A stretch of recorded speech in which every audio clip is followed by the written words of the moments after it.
Bismillahirrahmanirrahim. Assalamualaikum warahmatullahi wabarakatuh. Bagaimana kabar kawan-kawan sekalian? Semoga kita selalu diberikan nikmat sehat panjang umur agar kita bisa selalu melaksanakan tugas dan kewajiban kita sebagaimana mestinya.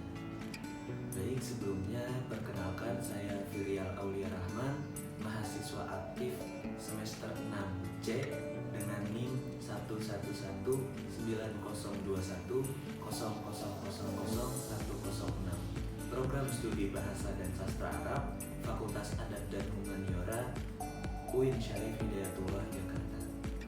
Dalam video kali ini saya akan menjelaskan apa itu kodikologi sebagai ilmu bantu filologi, mengapa kodikologi dapat dikatakan sebagai ilmu bantu dari ilmu filologi.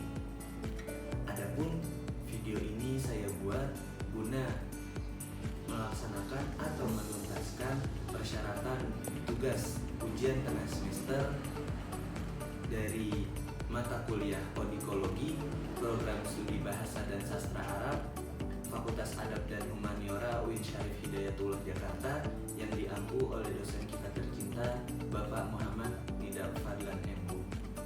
Baik, untuk lebih lengkapnya silahkan simak video ini baik-baik. Kodikologi sebagai ilmu bantu filologi. Guna memperkaya wawasan kita terkait mengapa kodikologi menjadi ilmu bantu filologi, alangkah lebih baiknya kita mengetahui apa itu pengertian kodikologi tersendiri. Apakah yang dimaksud dengan istilah kodikologi itu sebenarnya? Kata ini berasal dari kata Latin codex dalam bentuk tunggal dan codix dalam bentuk jamak, yang di dalam bahasa Indonesia diterjemahkan menjadi naskah, bukan menjadi kodeks.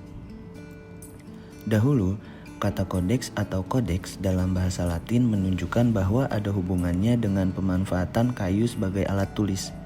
Pada dasarnya, kata itu berarti teras batang pohon. Kata kodeks kemudian di dalam berbagai bahasa dipakai untuk menunjukkan suatu karya klasik dalam bentuk naskah. Kodikologi menurut beberapa ahli. Yang pertama, Berit menguraikan kodikologi ialah ilmu kodeks. Kodeks adalah bahan tulis tangan. Kodikologi mempelajari seluk-beluk semua aspek naskah, antara lain bahan, umur, tempat penulisan, dan perkiraan penulis-penulis naskah.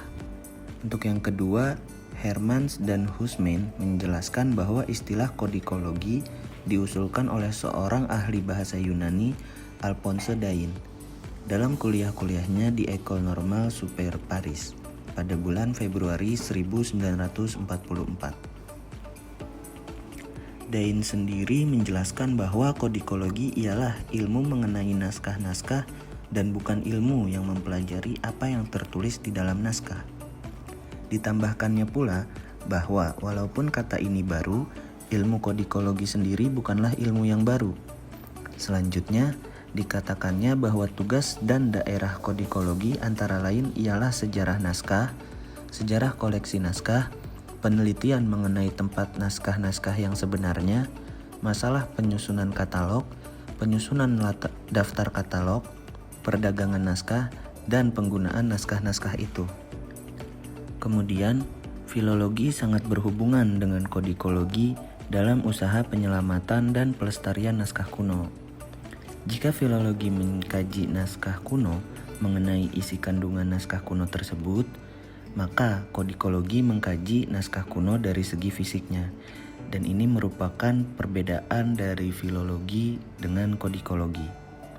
Selanjutnya, filologi dan kodikologi berhubungan pula dengan paleografi. Oleh karena itu, pengkajian terhadap paleografi dan kodikologi tidak bisa dipisahkan dengan filologi. Di dalam kodikologi atau ilmu pernaskahan, juga di dalam ilmu filologi, kita harus membedakan antara kata naskah dan teks. Secara singkat, dapat dikatakan bahwa yang dimaksudkan dengan teks ialah apa yang terdapat di dalam suatu naskah. Dengan perkataan lain, teks merupakan isi naskah atau kandungan naskah, sedangkan naskah adalah wujud fisiknya. Kodikologi atau biasa disebut ilmu penaskahan bertujuan mengetahui segala aspek naskah yang diteliti. Aspek-aspek tersebut adalah aspek di luar isi kandungan naskah tentunya. Hal ini menjadi sangat penting untuk kita pelajari tulisan tangan karya sastra yang biasanya tidak menyebutkan bila mana dan di mana atau suatu karya lain seperti interpunksi, panjang jarak baris berbaris, bahkan naskah, urutan, tinta, dan sebagainya. Analisis kodikologi menyusuri sejarah naskah. Sejarah naskah biasanya didapat dari catatan-catatan di halaman awal atau akhir yang ditulis oleh pemilik atau penyimpan naskah tersebut.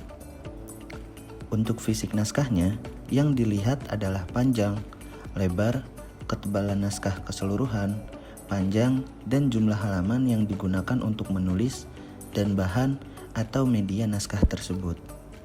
Ilmu kodikologi sendiri memiliki beberapa lingkup kajian, dan beberapa lingkup kajian tersebut menjadikannya sebagai ilmu bantu filologi. Adapun beberapa lingkup kajian kodikologi adalah diantaranya bahan naskah, dan bahan naskah itu sendiri terdiri dari alas naskah, tinta dan alat tulis naskah, watermark, iluminasi, dan lain sebagainya. Kemudian yang selanjutnya ada usia naskah. Dalam usia naskah sendiri terdapat kolofon dan penanggalan naskah. Kemudian yang selanjutnya ada sejarah naskah. Di dalamnya terdapat skriptorium dan perdagangan naskah. Kemudian terdapat juga katalog naskah. Beberapa lingkup kajian kodikologi tersebutlah yang menjadikannya sebagai ilmu bantu filologi.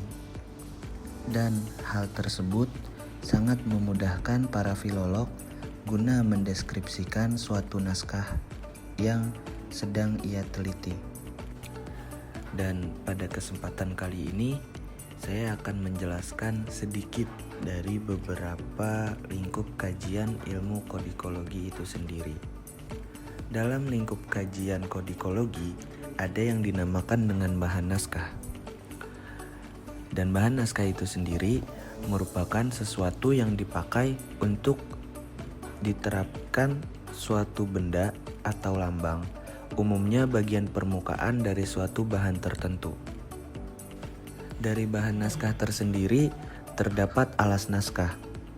Alas naskah atau bahan naskah ialah sesuatu yang dipakai untuk menulis sehingga terbentuk sebuah naskah.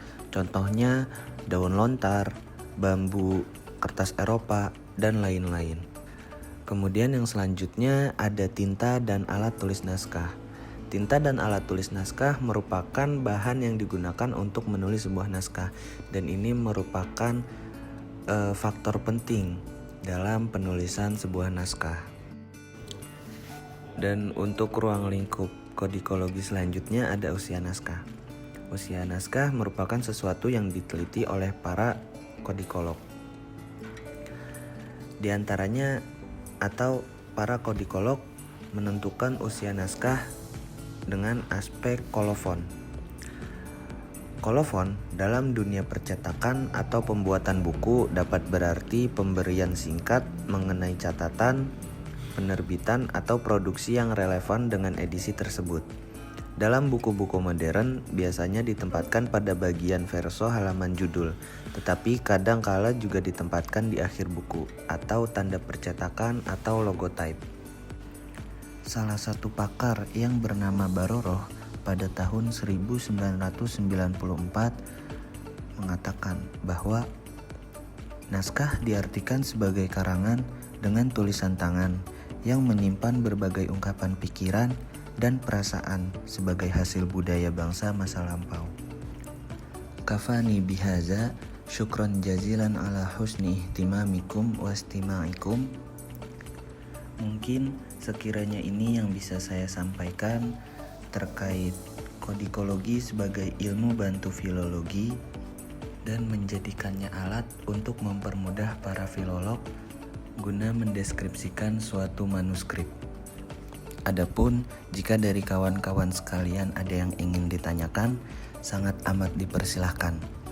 Boleh kirim ke email saya firlirahman01@gmail.com atau melalui nomor WhatsApp 0889 7399 6830 atau DM Instagram @firlirahman01.